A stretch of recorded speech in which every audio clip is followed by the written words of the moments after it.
3 صحابہ اکرام کو آپ نے اسلام کا جھنڈے دیا. مہاجرین کا جھنڈا آپ نے حضرت مصعب بن عمیر کو دیا جو نبی صلی اللہ علیہ وسلم کے ہم شکل تھے. قبیلہ اوس کا جھنڈا حضرت اسید بن حضیر رضی اللہ تعالیٰ عنہ کو دیا. اور قبیلہ خزرج کا علم حباب بن منظر، یہ جنگ کے بڑے ایکسپرٹ ہیں، انہوں نے کئی موقعوں پر نبی کریم صلی اللہ علیہ وسلم کو بھارت بہت سارے مشورے دیے ہیں، خاص طور پہ جنگ احد کے موقع پر. اب مدینے سے فوج نکلی 1000 کی تعداد. نبی صلی اللہ علیہ وسلم کے فوج لے کے نکلنے سے پہلے مدینے سے ایک بڑا معروف آدمی نکل گیا جو پہلے یہودی تھا، لیکن پھر اس نے عیسائی مذہب کا مطالعہ کیا اور بڑا عبادت گزار بن گیا. مدینے میں ایک بہت بڑے عالم دین ولی اللہ کا درجہ اس کا تھا. مدینے کے عرب بھی اسے بہت مانتے تھے، لیکن جب سے نبی صلی اللہ علیہ وسلم تشریف لائے اس کی چودراہٹ اور اس کی علمیت کا سارا بانڈا پھوٹ گیا. اب یہ اپنے ساتھیوں کے ساتھ لے کر نکلا اور اس کو اندازہ ہو گیا تھا کہ جنگ جو ہوگی میدان احد میں ہوگی. اس نے میدان میں پہنچ کر بہت سارے گڑھے کھدوائے، اس میں نکیلے ہتھیار رکھے اور ان گڑھوں پر گھاس بچھا دی، ٹریپس. اور اسے معلوم تھا کہ مسلمان فوج کہاں کس طرف سے آئے گی اور کہاں ٹھہرے. مسلمانوں کو نقصان پہنچانے کے لیے اس نے یہ حرکت کی. نبی صلی اللہ علیہ وسلم فوج لے کر نکلے. اب یہ اندازہ لگائیے کہ جو آیات میں نے آپ کے سامنے تلاوت کی ہیں سورہ آل عمران کی آیت نمبر 121 122، اس میں یہ ہے کہ یاد کیجئے وقت جب آپ میدان احد کی طرف نکلے تھے اور پھر اس جنگ میں یہودیوں کا ایک گروپ بھی شامل ہونا چاہ رہا تھا. نبی صلی اللہ علیہ وسلم نے سے پوچھا کہ کیا یہ لوگ مسلمان ہوئے ہیں؟ تو بتایا گیا کہ نہیں. تو آپ نے کہا کہ نہیں، اہل شرک کے خلاف اہل کفر کی مدد لینے مناسب نہیں. باہر وہاں سے نکلے. نبی کریم صلی اللہ علیہ وسلم نے پورے میدان کا جائزہ لیا، ایک جگہ قیام فوج کا کرنے کا ارادہ کیا. پھر حضرت حباب بن المنظر رضی اللہ تعالیٰ عنہ کے مشورے پر آپ نے جگہ بدلی اور کوہ احد کو اپنی پشت پر لیا. لیکن مسئلہ تھا کہ اس پہاڑ کے ساتھ یہ تھا کہ اس میں ایک درہ تھا. پہاڑ کے پیچھے سے اگر کوئی فوجی جائے تو اوپر سے چڑھ کر نیچے ایسے اترے گا کہ مسلمانوں کی فوج کے پیچھے سے آ کے حملہ کرے. نبی کریم صلی اللہ علیہ وسلم نے 50 صحابہ اکرام کو منتخب فرمایا اور ان کا سپہ سالار مقرر کیا. حضرت عبداللہ بن جبیر رضی اللہ تعالیٰ عنہ کو لے کر اوپر گئے اور فرمایا کہ تم لوگ یہاں پہرا دیتے رہو اور یہاں سے ہلنا نہیں. اگر یہ بھی دیکھ لو گے کہ دشمنوں نے ہم کو شکست دے دی ہے، ہمیں قتل کر دیا ہے، کوے ہمارے بوٹیاں نوچ کے کھا رہے، تو بھی تم لوگ یہاں سے ہٹنا نہیں. یہ تعلیمات دیں، واپس نیچے آ گئے. اب نبی کریم صاحب دوسرا دن، اس بار دشمن کی خواتین بھی بڑی تھے، 15-17 کے قریب خواتین بھی آئی ہیں. انہوں نے خواتین کو اس لیے لیا کہ جوش دلائیں گے اپنے فوجیوں کو، اسی لیے چونکہ عورتوں کو بچانے کے لیے مرد بڑی جانبازی سے لڑتا ہے. اپنے گھر کی عورت، ماں، بہن، بیوی، بیٹی، اور یہ عورتیں اپنے شوہروں کو، اپنے مردوں کو جوش دلاتی ہیں اسلام کے خلاف. لہٰذا ان کی سزا یہ ہے کہ جب شکست انہیں ہو انہیں لونڈی بنایا جائے اور بغیر نکاح کے جس آدمی، ایک آدمی کی لونڈی جس کے تحت دی گئی وہ اس سے تعلق رکھ سکتا ہے. شرط نہیں ہے رکھنا، چاہے تو دین سکھائے آزاد کرے دوسرے سے نکاح کرے، چاہے تو دین سکھائے آزاد کرے خود نکاح کر لے. اگر نہیں چاہتا تو پھر اس سے تعلق رکھے، وہ لونڈی ہی رہے گی زندگی بھر. لیکن اس وقت تک جب تک کہ اگر وہ حاملہ ہوئی، ولادت ہو گئی، تو پھر وہ اس بد آدمی کے بیٹے کی ماں کہلائے گی. تو یہ چیزیں تھیں. بہرحال اب نبی کریم صلی اللہ علیہ وسلم نے خطبہ دیا، تنظیم کی فوج کی، اور پھر آپ نے دوسرا وقت آ گیا قریب اور آخر کار قریش کی عورتیں آگے بڑھی میدان جنگ میں، اور انہوں نے گھوم پھر کر دب بجائے، گا گا کر جوش دلایا انہیں. وَيْحَ بنی عبد الدار وَيْحَ حمات الادبار ضرب بکل بطار. اے بنی عبد الدار، دیکھو پشت کے پاسدار، خوب کرو جنگ کا وار. اشعار انہوں نے کہے، پیش قدمی کرو، تم دشمن سے آگے بڑھ کر لڑو تو ہم تمہیں گلے لگائیں گی اور قالینیں تمہارے لیے بچھائیں گی، اور اگر تم پیٹ پھیر کر ہٹو گے تو تم سے جدا ہو جائیں گے. اب قریش کا علمبردار طلحہ بن ابی طلحہ یہ آگے بڑا مشہور شہسوار تھا. یہ اسے مسلمان لشکر کا مینڈا کہتے تھے. کبشۃ کتیبہ، بڑا بہادر تھا، اونٹ پر سوار ہو کے نکلا. اس کے مقابلے میں حضرت زبیر نکلے اور ایک لمحے کی مہلت دیے بغیر شیر کی طرح جس چھلانگ ماری اور اونٹ پر جا چڑھے، اسے گرفت میں لے کر زمین پر کودے، تلوار سے ذبح کر دیا. نبی صلی اللہ علیہ وسلم نے بڑے جوش میں نعرہ تکبیر بلند فرمایا اور فرمایا کہ زبیر میرا حواری ہے. ہر نبی کا ایک حواری ہوتا ہے اور زبیر میرا حواری. اس دن حضرت حمزہ رضی اللہ تعالیٰ عنہ کی شان دیکھنے کی تھی. سر پر ایک پٹا باندھا تھا اور اس میں مرغ کی کلغی لگائی تھی. بڑی عجیب شان کے ساتھ آپ تلوار لیے بڑی بے جگری سے لڑ رہے تھے. انہیں اندازہ ہی نہیں تھا کہ ایک دشمن ایک چھوٹی سی چٹان کے پیچھے چھپا ہے. وہ کسی جنگ میں حصہ ہی نہیں لے رہا. اس کا ہدف ایک ہی تھا، یہ تھے وحشی بن حرب. ان کو ابو سفیان کی بیوی نے اس شرط پر جنگ میں لایا تھا کہ اگر تو حمزہ کو قتل کر دے گا تو تجھے ہم آزاد کر دیں. یہ غلام تھے اور یہ ایک چھوٹا نیزہ چلانے کے بڑے ماہر تھے. بڑا بہترین نشانہ تھا ان کا. یہ جنگ میں انہوں نے جنگ میں کوئی حصہ نہیں لیا. اب اپنی آزادی کی خاطر انہوں نے حضرت حمزہ پر حملہ کرنے کا فیصلہ کیا. چھپ کر بیٹھے رہے. حضرت حمزہ کا حال یہ کہ بے دریغ دشمنوں کو قتل کرتے ہوئے چلے جا رہے ہیں. اس کے بعد میں ایک اور شخص نے، ابو سعد بن ابی طلحہ نے جھنڈا اٹھایا. حضرت سعد بن ابی وقاص بہترین تیر انداز، انہوں نے تیر ایسے چلا کہ سیدھا اس کے گلے پر نکلا، زبان باہر نکل آئی. اس کے بعد میں مصافہ بن طلحہ بن ابی طلحہ نے جھنڈا اٹھایا. اسے بھی صاحب اب ایک بڑا گمسان کا حملہ ہوا اور سارے کے سارے یعنی گتھم گتھا ہو گئے. مسلمان فوج کا پلڑا بھاری پڑا. انہوں نے دشمنوں کو بھگاتے ہوئے ان کے خیموں تک لے گئے اور خیموں کے آگے پیچھے، خیموں سے بھی پیچھے بھگاتے ہوئے انہیں لے کے چلے. اب میدان میں تھوڑے سے سپاہی ہیں جو مال غنیمت جمع کر رہے ہیں. ایک صحابہ اکرام کا گروپ ہے جو نبی کریم صلی اللہ علیہ وسلم کی حفاظت فرما رہا ہے. اب یہ 50 آدمی بہت پہاڑ پر سے یہ سارا منظر دیکھ رہے ہیں. اچھا، اس بیچ میں حضرت خالد بن ولید نے 2 مرتبہ پہاڑ پر چڑھنے کی کوشش کی. درہ بڑا چھوٹا تنگ تھا، بڑی مشکل سے 1 یا 2 گھوڑے ایک ساتھ جاتے تھے. اب جب 1-2 گھوڑے آگے بڑھتے ہیں تو اوپر جو 50 صحابہ کرام کھڑے ہیں ان کے ہاتھوں میں بڑے بڑے بھالے ہیں. وہ بھالوں سے سواروں کو اور گھوڑوں کو ایسے مارتے ہیں کہ وہ گھوڑے ڈر کے ادھر جانا ہی نہیں چاہتے.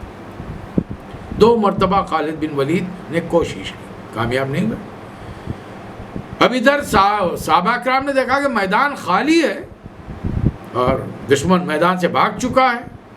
لہذا 50 میں سے 35 سے زیادہ صحابہ اکرام اپنی جگہ چھوڑ کر اترے. حالانکہ ان کے سردار حضرت عبداللہ بن جبیر رضی اللہ تعالیٰ نے بہت روکا کہ سردار کا حکم ماننا ان کے لیے ضروری تھا، لیکن انہوں نے استدلال کیا، دلیل دی. رسول اللہ صلی اللہ علیہ وسلم نے فرمایا کہ شکست ہو، دشمن ہمیں قتل کر دے، کوے ہماری بوٹیاں نوچ رہے ہوں تو تب مت اترو. ابھی تو ہم جیت چکے ہیں، دشمن کے فوج میدان سے بھاگ گئی ہے، تو اب کیا ہوگا؟ باوجود سردار کے منع کرنے کے ایک بڑی تعداد وہاں سے اتر گئی. اب میدان جنگ میں گھڑ سواروں کا دستہ بڑی پھرتی سے ادھر سے ادھر گھوم رہا ہے. خالد بن ولید کی نگرانی. انہوں نے جو بہت پہاڑ کی طرف دیکھا تو وہاں پر انہیں گنتی کے چند آدمی نظر آئے. بڑی تیزی سے انہوں نے گھوڑے دوڑائے اور پہاڑ پر پہنچ گئے. اب یہ 10-15 آدمی حضرت خالد بن ولید کے جتھے کو روک نہیں پائے. اب اوپر سے 200 گھڑ سوار اتر رہے ہیں, ہاتھوں میں ننگی تلواریں ہیں, اور ادھر تمام میدان میں مسلمان صحابہ اکرام اپنی اپنی تلواریں نیام میں لگائے ہوئے مال غنیمت جمع کریں. اب دشمنوں کو قتل کرنے کا کیسا موقع ملا ہوگا, اندازہ لگائیے. میدان میں موجود سارے لوگوں کو انہوں نے قتل کر دیا, اور اسی بیچ میں موقع آیا. حضرت حمزہ بے تحاشا لوگوں کو قتل کرتے ہوئے دشمنوں کو آگے بڑھ رہے تھے کہ ایک موقع پر وحشی کے نیزے کی زد پر آئے. اس نے نشانہ باندھا, تیر اپنا چھوٹا سا بھالا پھینکا.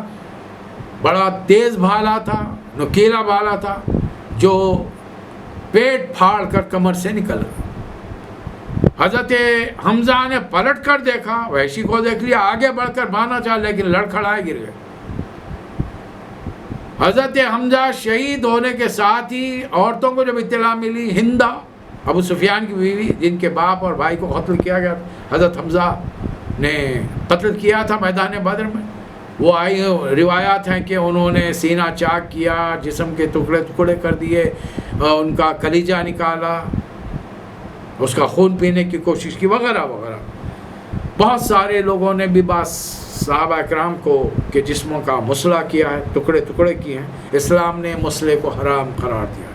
انسان کو صرف میدان میں قتل کیا جا سکتا ہے, ایک بار قتل ہو جائے اس کے لاش کے ٹکڑے نہیں کیے جائیں گے, انسانی جسموں کی حرمت رہے گی. اس دور میں میدان سے تقریباً لوگ نکل گئے. ایک مشرکین کے جتھے نے رسول صلی اللہ علیہ وسلم پر حملہ کرنے کی کوشش کی. نبی صلی اللہ علیہ وسلم نے فرمایا کہ ہے کوئی جو میری حفاظت کرے. 7 انصاری نوجوان آگے بڑھے, ایک کے بعد ایک تمام شہید ہو گئے. حضرت سعد بن ابی وقاص نبی صلی اللہ علیہ وسلم کے ساتھ ہیں. نبی صلی اللہ علیہ وسلم جو بھی سپاہی قریب سے مسلمان جاتا ہے, آپ کہتے ہیں کہ اپنے تیر حضرت سعد کے حوالے کر دو, اور حضرت سعد جب تیر چلاتے ہیں تو رسول اللہ علیہ وسلم فرماتے ہیں میرے ماں باپ تم پر سے قربان, تیر چلاؤ, تمہارے تیر نشانے پر بیٹھ رہے ہیں. اس دن جنگ کا جو حق ادا کیا ہے وہ حضرت طلحہ بن عبید اللہ ہیں. رسول اللہ علیہ وسلم نے انہیں صاحب احد زندہ شہید کا خطاب عطا فرمایا.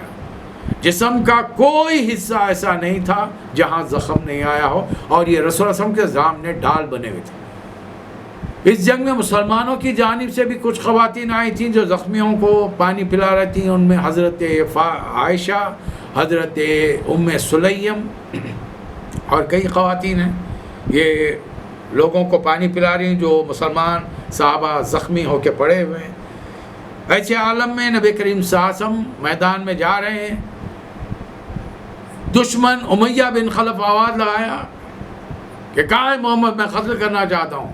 صحابہ آگے بڑھنا چاہے, رسول اللہ علیہ وسلم نے فرمایا کہ نہیں مجھے ایک نیزہ دو, اور خود آگے بڑھے. جیسے ہی امیہ آپ کے قریب آیا, آپ نے صرف ایک ہلکا سا اسے زخم دیا. اس نے اتنی بھیانک چیخ ماری کہ لوگ پریشان ہو گئے. لوگ جب اس کے ساتھی اس کے قریب آ کر دیکھنے لگے تو انہوں نے کہا کہ بھائی ارے اتنا چھوٹا سا زخم لگا ہے اور تو اتنا چیخ رہا, ایسے دھاڑے مار رہا ہے کہ جیسا اس کا ہاتھ پیر کٹ گیا ہے. اس نے کہا کہ میں نے کہا تھا, سوچا تھا کہ میں محمد کو قتل کروں, لیکن محمد نے مجھے کہا تھا کہ تو مجھے کیا قتل کرے گا, میں تجھے قتل کروں گا. اگر وہ مجھ پر تھوک دیتے تو بھی میں مر جاتا, ابھی تو زخم لگایا. اب پتہ نہیں اس کو زخم کی وجہ سے کیا تکلیف ہو رہی تھی, ایسے ڈکار رہا تھا کہ اس کا پورا جسم جیسا کہ زخمی ہو گیا, اور اس عالم میں اس کی موت واقع ہو گئی. نبی صلی اللہ علیہ وسلم آگے بڑھ رہے ہیں کہ ایک گڑھے میں آپ کا پیر پڑا اور آپ گر پڑے, پیر اندر گیا, پیر زخمی ہوگا اس لیے کہ اندر نکیلے ہتھیار رکھے ہوئے تھے. نبی صلی اللہ, اور اسی درمیان میں کسی نے حضرت مصعب بن عمیر کے ہاتھ پر حملہ کیا. جس ہاتھ میں انہوں نے علم کو تھاما تھا مسلمانوں کا جھنڈا وہ گرنے کے قریب تھا, انہوں نے دوسرے ہاتھ پر اسے سنبھالا, لیکن دشمنوں نے چاروں طرف سے گھیر کر آپ کو شہید کر دیا. یہ بڑا خطرناک سچویشن تھی. جیسے ہی قتل انہیں شہید کیا گیا, ایک افواہ پھیل گئی کہ نبی کریم صلی اللہ علیہ وسلم کو شہید کیا گیا. نبی صلی اللہ علیہ وسلم اس دن اپنے چہرے مبارک پر, سر پر خود ایک لوہے کی ٹوپی پہنے ہوئے تھے اور آپ نے 2 زرہیں اوپر سے اوڑھ رکھی تھی. آپ کا چہرے مبارک لوگوں کو نظر نہیں آ رہا تھا. مسلمانوں میں جو جا رہے تھے دشمن کے مقابلے میں میدان سے باہر نکل چکے تھے, ایک ہیبت کی کیفیت نکل گئی. بہت سارے اب ادھر جو مسلمان آگے دشمن کے پیچھے بھاگ رہے تھے, اچانک انہیں احساس ہوا کہ ہمارے پیچھے ساتھیوں کو کوئی قتل کر رہا. پلٹ کر دیکھنے پر پتہ چلا کہ یہ خالد بن ولید ان کے ساتھی ہیں. اب مسلمان 2 طرف سے نرغے میں آ گئے. بھاگنے والی فوج رک گئی اور وہ پلٹ گئی. ادھر سے خالد بن ولید آ گئے اور مسلمان ان کے دونوں کے گھیر میں. یہ بڑا خطرناک مرحلہ تھا. بڑی تعداد میدان جنگ سے نکل گئی. جیسی رسول اللہ صلی اللہ علیہ وسلم کی شہادت کی اطلاع ملی, حضرت عمر تلوار پھینک کر بیٹھ گئے. رسول اللہ صلی اللہ علیہ وسلم کے بعد میں جنگ لڑ کر اب کیا کریں گے. ایک خاتون نبی کریم صلی اللہ علیہ وسلم کے اطراف تھی. رسول اللہ صلی اللہ علیہ وسلم نے انہیں خطاب دیا شماس, ڈھال. یہ رسول اللہ علیہ وسلم کی حفاظت کر رہی تھی, کافی زخمی ہوئی ہے. نبی صلی اللہ علیہ وسلم کی شہادت کی اطلاع مدینہ پہنچی تو وہاں سے کافی خواتین آئیں, حضرت فاطمہ وغیرہ بھی وہاں پر آئیں. لیکن بعد میں پتہ ایک خاتون آئیں, میدان میں داخل ہوئیں. کسی نے کہا تمہارے والد شہید ہو گئے. اس خاتون نے کہا کہ ہاں ٹھیک ہے, مجھے یہ بتاؤ رسول اللہ صلی اللہ علیہ وسلم کیسے ہیں. آگے بڑھی, کہنے والے نے کہا کہ تمہارے بھائی شہید ہو گئے. خاتون نے جواب دیا ہاں ٹھیک ہے, مجھے بتاؤ رسول اللہ صلی اللہ علیہ وسلم کیسے ہیں. آگے بڑھنے پر پتہ چلا کسی نے اطلاع دی تمہارے شوہر بھی شہید ہو گئے ہیں. 3 ایسے رشتے جن سے عورت کا بڑا قریبی تعلق ہوتا ہے, باپ بھائی شوہر. خاتون کا ایک ہی جملہ ہے سب ٹھیک ہے, رسول اللہ صلی اللہ علیہ وسلم کیسے ہیں. آگے بڑھی, نبی کریم صلی اللہ علیہ وسلم کے چہرے مبارک کو دیکھا, ایک جملہ لکھا جو زبان سے ادا کیا, جو تاریخ کا مایہ ناز جملہ بن گیا ہے. کل المصیبت بعد کا جلل. اے نبی صلی اللہ علیہ وسلم آپ سلامت ہیں تو ہر مصیبت ہیچ ہے. ایک خاتون کو اطلاع ملی نبی صلی اللہ علیہ وسلم شہید ہیں, ہو گئے. وہ میدان میں پہنچی, چہرے پر نقاب ہے. کسی نے کہا کہ تمہارے بیٹے شہید ہو گئے اور تم نقاب میں پھر رہے ہو. انہوں نے کہا میں نے بیٹے کھوئے ہیں, حیا نہیں کھوئی. رسول اللہ صلی اللہ علیہ وسلم کو دیکھ کر اطمینان کا اظہار کیا. نبی صلی اللہ علیہ وسلم نے صحابہ اکرام کو حکم دیا کہ آواز لگاؤ. آواز لگانے پر پھر صحابہ اکرام کی ایک بڑی تعداد آئی, جمع ہو گئی. ادھر سے جو مسلمان تھے لڑتے بھیڑتے وہ بھی قریب آ کر پہنچے. اس عرصے میں شام ہو گئی. آج تک پتہ نہیں چلا تاریخ اسلامی میں کہ ہوا کیا, کیوں کافر مشرکین مکہ جیتی ہوئی جنگ چھوڑ کر میدان سے بھاگ گئے. ایک ہی بات سمجھ میں آتی ہے کہ اللہ تعالیٰ نے ان کے دلوں پر ہیبت ڈال دی, ہیبت ڈال. حالانکہ وہ جیت رہے تھے. اس بار 70 صحابہ اکرام شہید ہوئے, 450 کے قریب شدید زخمی ہوئے, جن میں حضور اکرم صلی اللہ علیہ وسلم شامل ہیں. نبی صلی اللہ علیہ وسلم کو ایک چٹان کے اوپر چڑھانا تھا, آپ چڑھ نہیں پا رہے تھے. حضرت طلحہ بن عبید اللہ جھک کر بیٹھ گئے, آپ کی پشت پر قدم رکھ کر نبی صلی اللہ علیہ وسلم اس چٹان پر پہنچے. حضرت فاطمہ نے دیکھا کہ آپ کے گال مبارک سے, رخسار سے مسلسل خون بہہ رہا ہے. بوریے کا ٹکڑا جلا کر اس کی راکھ اس زخم میں ڈالی گئی. حضرت علی ایک جگہ سے پانی لائے, پانی ذرا صاف ستھرا نہیں تھا, صرف زخم کا پانی دھویا گیا, زخم دھویا گیا. نبی صلی اللہ علیہ وسلم وہ پانی اتنا خراب تھا کہ پی بھی نہیں سکتے. اتنے میں سامنے والی چٹان پر, سامنے والی پہاڑی پر دشمن کی فوج اور دشمن آ گئے. انہیں ابو سفیان نے آواز لگائی کہ مجھے اطلاع ملی ہے کہ محمد قتل کر دیے گئے ہیں. مجھے اطلاع ملی ہے کہ حضرت عمر نے جواب دینا چاہا، نبی صلی اللہ علیہ وسلم نے حضرت عمر کو بٹھا دیا. پھر ابو سفیان نے کہا کہ مجھے اطلاع ملی ہے کہ ابو بکر بھی قتل کر دیے گئے ہیں. حضرت عمر نے پھر جواب دینا چاہا، نبی صلی اللہ علیہ وسلم نے خاموش بٹھا دیا. پھر اس نے کہا کہ مجھے معلوم ہے کہ عمر بھی قتل کر دیا گیا ہے. اب حضرت عمر سے برداشت نہیں ہوا، انہوں نے کہا پکار کہا کہ اے دشمن خدا، اللہ کے فضل سے اللہ کے رسول ابو بکر اور میں سب حیات ہیں. ابو سفیان کا جواب تھا کہ مجھے جو اطلاع دی میں اس پر یقین نہیں کرتا، مجھے تمہاری بات پر زیادہ یقین ہے. ایک بات کا خیال رکھیے کہ تمہارے کچھ مقتولوں کو ہمارے لوگوں نے مسلح کیا ہے، میں نے حکم نہیں دیا تھا لیکن ان کے جسم کے ٹکڑے کیے ہیں، مجھے اس کا افسوس بھی نہیں ہے، حبل ہمارے ساتھ ہے. اس کے جواب میں رسول اللہ صلی اللہ علیہ وسلم نے فرمایا اللہ ولی المومنین، اللہ ہمارا ولی اور مددگار ہے. اس کے بعد میں یہ فوج چلی گئی میدان سے. کیوں چلی گئی آج تک اس کا پتہ نہیں چلا. نبی صلی اللہ علیہ وسلم میدان میں رکے رہے. جب آپ حضرت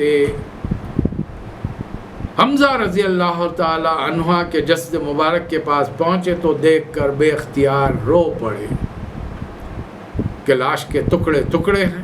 ایک جگہ اکٹھا کیا گیا. اطلاع ملی کہ حضرت مصعب بن عمیر شہید ہو گئے ہیں. رسول اللہ صلی اللہ علیہ وسلم قریب پہنچے، ان کے جسم مبارک کو اپنے گود میں لیا، بے اختیار رو دیے.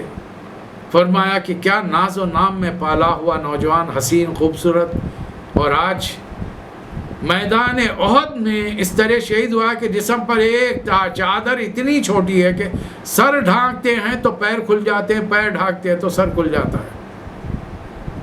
یہ وہ شخص ہے جو ایک وقت میں ہزاروں درہم کا لباس پہنا کرتے تھے، ہزاروں درہم کی بہترین خوشبوات کا استعمال، عطر کا استعمال کرتے تھے. نبی کریم صلی اللہ علیہ وسلم سے کہ مشابہت بہت تھی. آپ اسلام کے پہلے دائی ہیں.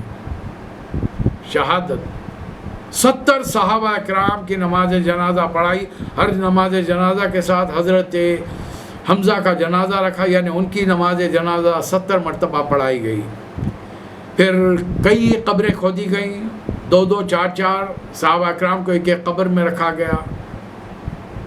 قرآن پڑھنے کی نسبت سے ایک کم پڑھنے والا، ایک زیادہ پڑھنے والا، اس طریقے سے. اب میدان جنگ سے واپسی ہوئی. ابھی میدان سے واپس آ کر نبی صلی اللہ علیہ وسلم کپڑے بدلنے کے لیے حجرے میں گئے ہیں کہ جبرائیل تشریف لائے اور فرمایا کہ اللہ کے رسول، اللہ کا حکم ہے کہ اسی وقت نکلیے اور دشمن کا پیچھا کیجیے. اس لیے کہ دشمن آگے بڑھ کر ایک جگہ پر رک گیا. 3000 میں سے بڑی مشکل سے ان کے 100-200 آدمی کچھ کام آئے ہوں گے. اتنی بڑی تعداد 2500 سے 800 کی ان کی تعداد بچی ہوئی ہے. ہتھیار ان کے پاس سارے ویسی ہیں. اب وہاں رک کر یہ سوچنے لگے کہ ہم اگر میدان سے آئے تو کیوں آئے؟ ہم تو جیت رہے تھے، ہم نے تو مسلمانوں کو آج بڑا نقصان پہنچایا ہے، کیوں نکلے ہم وہاں سے؟ آخر میں طے یہ پایا کہ نہیں، پھر پلٹ کر حملہ کیا جائے. اتنے میں بنو خدا کے صدر وہاں سے نکلے اور سیدھا مدینے کی طرف آتے ہوئے نظر آئے.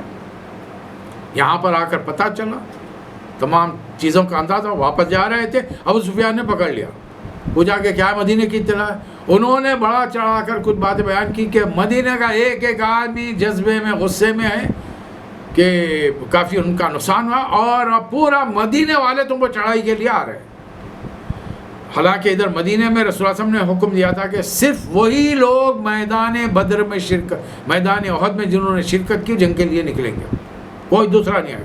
اور آپ کو میں شروع میں یہ بتانا بھول گیا کہ رسول اللہ صلی اللہ علیہ وسلم جب 1000 کی فوج لے کر نکل رہے تھے تو اس وقت راستے میں 300 منافقین کو لے کر عبداللہ بن ابی آ گیا کہ یہ کہتے ہوئے ہمیں ہماری بات نہیں سنی گئی، آبادی میں رہ کر جنگ لڑنے کی وجہ خواہ خواہ کے مدینے سے باہر جا رہے ہیں اور ہمیں اندازہ نہیں ہے کہ امید نہیں کہ جنگ ہوگی، اس لیے ہم نہیں آئیں گے. وہ نکل 300 آدمی. صحابہ اکرام کو اندازہ ہوا کہ جسے دوست، قریبی، پڑوسی، اچھا آدمی سمجھ رہے تھے، کون منافق ہے. منافق دکھ کر نہیں آتا، اپنے عادات و اطوار سے پہچانا جاتا ہے.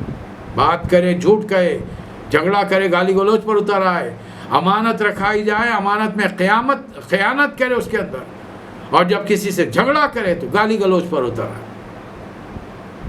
یہ صفات منافقین کی ہوتی ہیں. بہرحال اب وہ صرف میدان بدر کے میدان احد کے صحابہ اکرام نکلے، بہت زخمی ہیں لیکن نکلے. 2 بھائی تو شدید زخمی ہیں، ایک دوسرے کو سہارا دیتے ہوئے نکلے. بنو خدا کے سردار کے کہنے کے بعد میں ابو سفیان پر اتنی ہیبت طاری ہوئی کہ مسلمان فوج آ رہی ہے. بنو خدا کے سردار نے کہا کہ ذرا کان لگا کر سنیں، مجھے تو ان کے گھوڑوں کی آوازیں آ رہی ہیں. اتنا سننا تھا کہ مشرکین کی فوج پر جو ہیبت طاری ہوئی ہے، بڑے تیزی سے اپنی سواریاں دوڑاتے ہوئے مکے کی طرف چل پڑے. ایک خاص مقام پر پہنچ کر نبی صلی اللہ علیہ وسلم نے وہاں دیکھا، رکے، انتظار کیا. دشمن تو بھاگ چکا تھا. اب رسول اللہ صلی اللہ علیہ وسلم نے ایک تاریخی جملہ ارشاد فرمایا، لن تغزو قریش بعد عامکم ھذا، اس سال کے بعد قریش تم پر حملہ کبھی آگے بڑھ کر نہیں کر، وَلَكِنَّكُمْ تَغَدُّونَهُمْ، لیکن تم بڑھ کر حملہ کرو. ابھی تک مسلمانوں نے جو جنگیں کی ہیں وہ ڈیفنس تھا، مدافعت تھی. اب جو ہونے والا ہے وہ آگے بڑھ کر حملہ کرنے کی کاروائی اپنائی جائے گی. اب مدافعت نہیں ہوگی، اب مسلمان آگے بڑھ کر حملہ کریں. اب دشمن پر اور پورے عرب پر ایک ہیبت طاری ہو. گو کہ جنگ بدر کے بعد میں اس عہد میں مسلمانوں کا بڑا شدید نقصان ہوا. 70 صحابہ اکرام شہید اور 400-450 زخمی ہوئے. نبی کریم صلی اللہ علیہ وسلم زخمی ہوئے. لیکن بہرحال یہ دشمن کا پیچھا کرنے کے لیے جو نکلے تو پھر ایک بار لوگوں کے دلوں پر ہیبت طاری ہو گئی کہ مسلمان ہمیشہ باخبر رہتے ہیں اور مستعد اور تازہ دم رہتے ہیں. اپنے نبی کی آواز پر فوری لبیک کہتے ہیں. اور آخر کار یہ جنگ، اس کا نتیجہ نقصان تو ہوا لیکن دشمن واپس چلا گیا. اندازہ لگائیے کہ کس طریقے سے اس جنگ میں مسلمانوں کو سامنا کرنا پڑا، کتنا بڑا نقصان ہوا. ایک چھوٹی سی غلطی، بہرحال اللہ نے اس غلطی کو معاف کیا. ہمارا کام صرف تاریخ پڑھنا ہے، تبصرے کرنا نہیں کہ کیا غلط کس نے کیا، کیا صحیح کیا. وہ یہ جو بھی تھے اپنا عمل لے کر اپنے رب کے پاس حاضر ہو چکے ہیں. لیکن چونکہ آپ اور میں مسلم ہیں، یہ ہمارے اسلام کی، ہمارے آباء و اجداد کی تاریخ ہے. تاریخ پڑھنا چاہیے، تبصرے کرنے کے لیے نہیں. یہ نہیں ہوتا تو وہ آج آپ کے میرے ایسے جملے بیان کرنے سے کچھ ہونے والا نہیں، تاریخ پلٹے گی نہیں. اس لیے ان چیزوں کا احتیاط کریں. انشاءاللہ اس کے بعد کے واقعات آپ کی خدمت میں پیش کیے جائیں گے. اللہ تعالیٰ مجھے اور آپ کو توفیق عطا فرمائے. وآخر الدعوانا ان الحمد للہ رب العالمین.